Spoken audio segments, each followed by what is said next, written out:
മഞ്ചേരി ടൗണിൽ പ്രകൃതിയോട് ഇണങ്ങിയ ഒരു സ്വപ്ന വില്ല.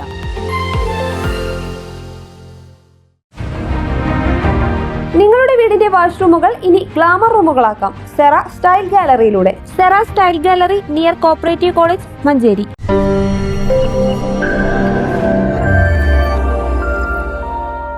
മഞ്ചേരി നഗരസഭയിൽ കേരളോത്സവം 2024 ഭാഗമായുള്ള മത്സരങ്ങൾ ആരംഭിച്ചു. നഗരസഭയുടെ വിവിധ ഭാഗങ്ങളിലുള്ള വേദികളിലാണ് മത്സരങ്ങൾ നടക്കുക. ഡിസംബർ 7-8 ദിവസങ്ങളിലായാണ് ഫുട്ബോൾ മത്സരങ്ങൾ പുല്ലൂർ സ്കൂൾ മൈതാനത്ത് നടക്കുകയെന്ന് ബന്ധപ്പെട്ടവർ വാർത്താ സമ്മേളനത്തിൽ അറിയിച്ചു. ഏകദേശം 2300-ലധികം ആളുകളാണ് ഇപ്പോൾ പങ്കെടുക്കുന്നത്. കേരളത്തിൽ തന്നെ ആദ്യമായിട്ട് ഇത്രയും ആളുകൾ പങ്കെടുത്തൊരു കേരളോത്സവം നടത്തുന്നത് മഞ്ചേരി നഗരസഭയിലാണ് ഏറ്റവും കൂടുതൽ പങ്കെടുത്തത്. 100-ലധികം ആളുകൾ ഐറ്റംസോട് കൂടിയാണ് ഈ പ്രാവശ്യത്തെ കേരളോത്സവം നടപ്പിലാക്കുന്നത്.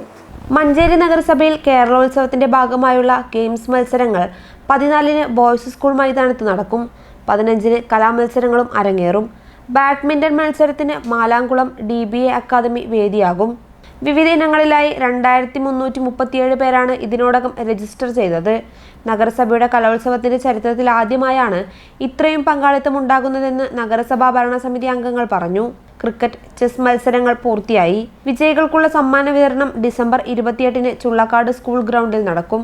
കലാവിരുന്നും അരങ്ങേറും. വാർത്താ സമ്മേളനത്തിൽ chairperson VM Zubaida, vice chairman VP Firoz, സ്ഥിരസമിതി അധ്യക്ഷരായ Rahim Puthukkolli, Yashik Mecheri, NK Khairunnisa, NM Elsy teacher, councillor Hussain Mecheri എന്നിവർ പങ്കെടുത്തു. News bureau, Manjeri.